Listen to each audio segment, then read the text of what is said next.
윤석열 정부 시절 야심차게 출범했던 대왕고래 프로젝트. 그러나 사업성이 과도하게 부풀려졌다는 의혹이 끊임없이 제기되었고, 최근에는 경제성이 없다는 결론이 사실상 확정되며 실패로 귀결되었습니다. 당초 최대 140억 배럴 매장 가능성이 언급되었으나 시추 결과 가스 비율이 6%에 불과했고, 탐사 시추 성공률도 낮아 호주 개발사 우드사이드가 철수하는 등 막대한 예산 투입에도 불구하고 상업적 개발 가치가 낮다는 결론이 나왔습니다. 한국석유공사 역시 대왕고래 가스전의 사업성을 낮게 평가해온 것도 사실입니다. 막대한 초기 투자 비용, 심해 시추에 따른 기술 부담, 불확실한 매장량이 주요 이유로 제시되어 왔습니다. 국내 여론 역시 이 판단을 크게 벗어나지 않았습니다. 대왕고래는 경제성이 떨어지는 사업이며 더 이상의 공적 자금 투입은 부담이라는 인식이 정치권 전반에 퍼져 있습니다. 윤석열 대통령의 비상계엄과 탄핵 정국을 거쳐 이재명 정권이 출범하면서 대왕고래 프로젝트는 주류 정치 사회 이슈에서 밀려나 다수의 기억 속에서 점차 희미해졌습니다. 그런데 지난 수개월간 대왕고래 프로젝트의 배경이 되는 동해 유전에서는 전혀 다른 장면이 연출되었습니다. 글로벌 정유 기업들이 대왕고래 프로젝트에 참여 의사를 내비치기 시작한 것입니다. 영국의 정유 기업 BP가 지난해 9월 대왕고래 프로젝트에 합류한 데 이어 최근에는 미국의 에너지 기업 엑손모빌까지 참여했습니다. 이러한 초국적 기업들은 국제 유가, 정치 리스크, 기술 난이도에 가장 보수적으로 반응하는 집단입니다. 따라서 이들이 손해가 예상되는 사업에 들어오는 일은 거의 없다고 봐야 합니다. 그렇다면 이 지점에서 질문이 생깁니다. 정말로 대왕고래가 아무런 가치가 없는 대상이라면 과연 이들 기업이 왜 지금 이 시점에 동해로 몰려들고 있는가입니다. 이 질문에 답하려면 먼저 수익성이라는 개념부터 다시 살펴봐야 합니다. 한국석유공사의 판단은 공기업 단독 개발을 전제로 합니다. 실패에 따른 손실은 재정 부담으로 이어지고 정치적 책임 역시 피할 수 없습니다. 고로 짧은 기간 안에 회수가 가능한지 여부가 중요한 기준이 됩니다. 반면 글로벌 정유 기업은 전혀 다른 계산을 적용합니다. 이들은 지분 일부만 확보한 상태에서 탐사 단계에 참여합니다. 실패한다 하더라도 손실을 최소화하기 위함입니다. 그리고 이 탐사 계획이 성공할 경우 그들이 얻는 것은 현금 흐름뿐만이 아닙니다. 장기간 유효한 시추 권리와 향후 다양한 선택권이 함께 따라옵니다. 같은 유전을 두고도 한국 내부와 글로벌 기업들의 판단이 갈리는 이유입니다. 이 차이는 대왕고래를 바라보는 관점에서도 그대로 드러납니다. 글로벌 정유 기업은 자원 자체보다 지정학적 가치를 먼저 고려합니다. 석유 시추 플랫폼은 당연히 석유를 퍼올리는 장치이지만 그보다 더 중요한 기능을 담당합니다. 바로 국적과 영역을 표시하는 해상 부표로의 역할입니다. 동해는 한반도 동쪽 끝이자 동부가 해상 교통의 요지로 부상하고 있으며 일본 열도와 러시아 극동, 태평양으로 이어지는 길목에 놓여 있습니다. 여기에 시추 플랫폼이 설치되면 이는 채굴 설비 이상의 의미를 갖습니다. 장기 체류가 가능한 해상 거점으로 기능하게 됩니다. 항로 감시, 물류 통제, 인프라 확장의 출발점 역할을 동시에 수행할 수 있습니다.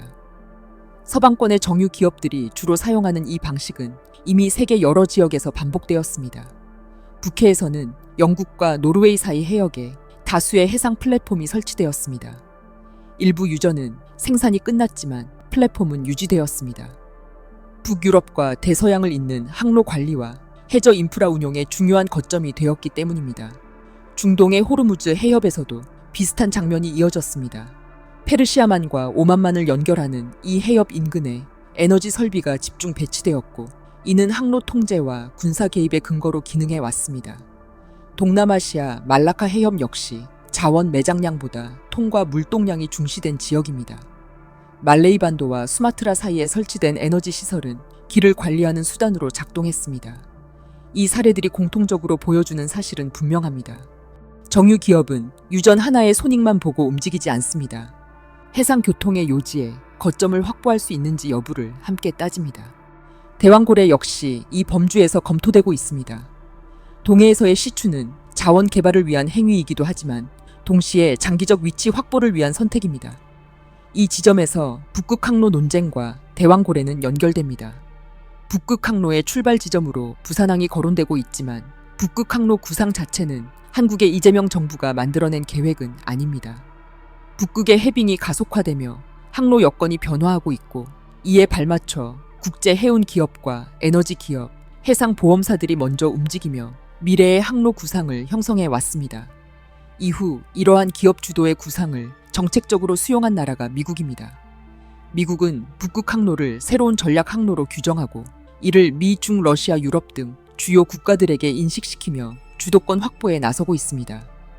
다시 말해 북극 항로는 자연 발생적인 흐름이 아니라 미국이 전략적으로 밀어붙이고 있는 핵심 어젠다라고 볼 수 있습니다.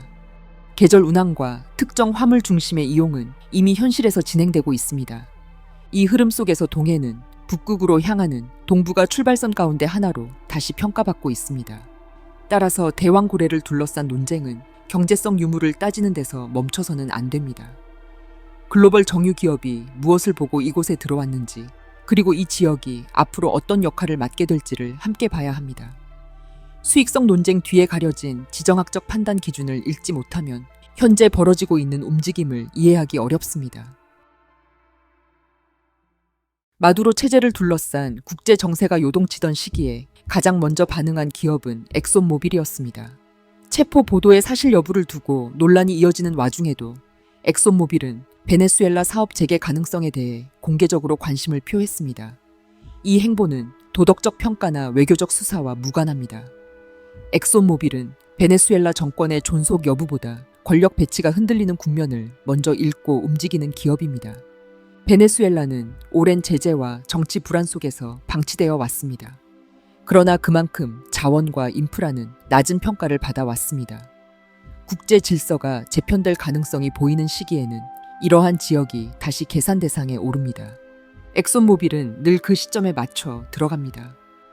결과가 확정된 뒤가 아니라 재정렬이 시작되는 구간에서 자리를 잡습니다. 이 방식은 과거에도 반복되었습니다. 같은 시기 엑손모빌이 한국 동해 대왕고래 프로젝트에 참여 의사를 밝혔다는 사실은 우연으로 볼 수 없습니다. 베네수엘라와 동해는 지구 반대편에 위치해 있고 전혀 다른 환경을 지닌 지역입니다. 그러나 엑손모빌의 판단 기준에서는 공통점이 분명합니다.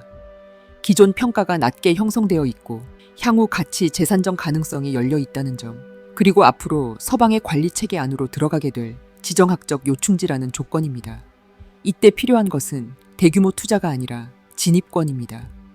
이 흐름을 이해하면 글로벌 에너지 기업의 역할도 분명해집니다.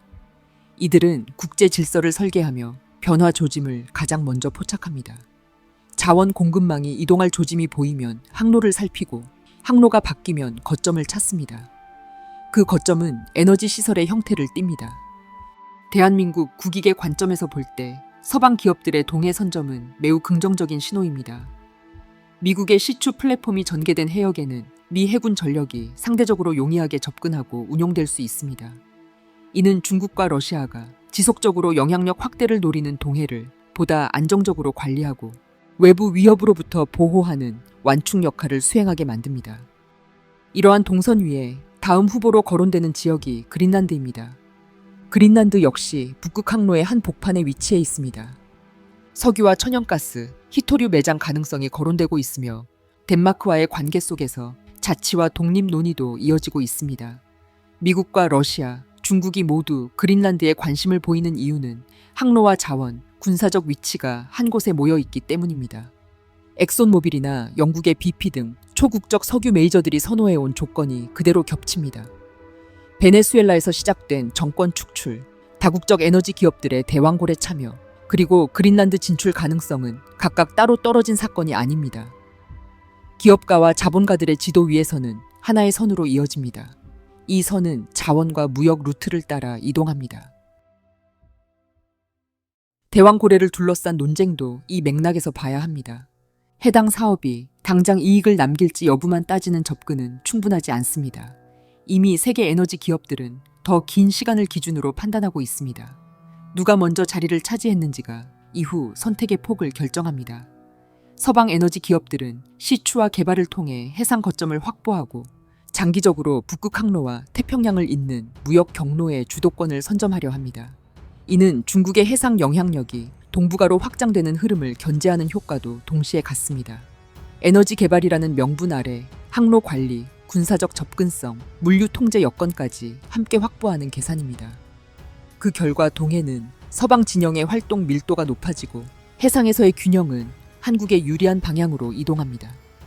한국 입장에서는 비용을 독자적으로 떠안지 않으면서도 주변 해역의 지정학적 무게를 높이는 효과를 얻게 됩니다. 에너지와 국제 질서를 동시에 고려한 이 흐름은 결과적으로 한국의 국익에 부합합니다. 물론 이재명 정부가 이러한 서방의 정책에 보조를 잘 맞춰갈 수 있을지는 부차적인 문제로 남아 있습니다. 미국을 위시한 서방 세계가 지금처럼 움직이는 와중에 한국 정부가 독자적 노선 혹은 중국과의 이해관계를 더욱 중시하는 길을 택한다면 며칠 전 베네수엘라에서 일어났던 일이 더 이상 남의 이야기가 아니게 될 수도 있습니다. 시청해주셔서 감사합니다.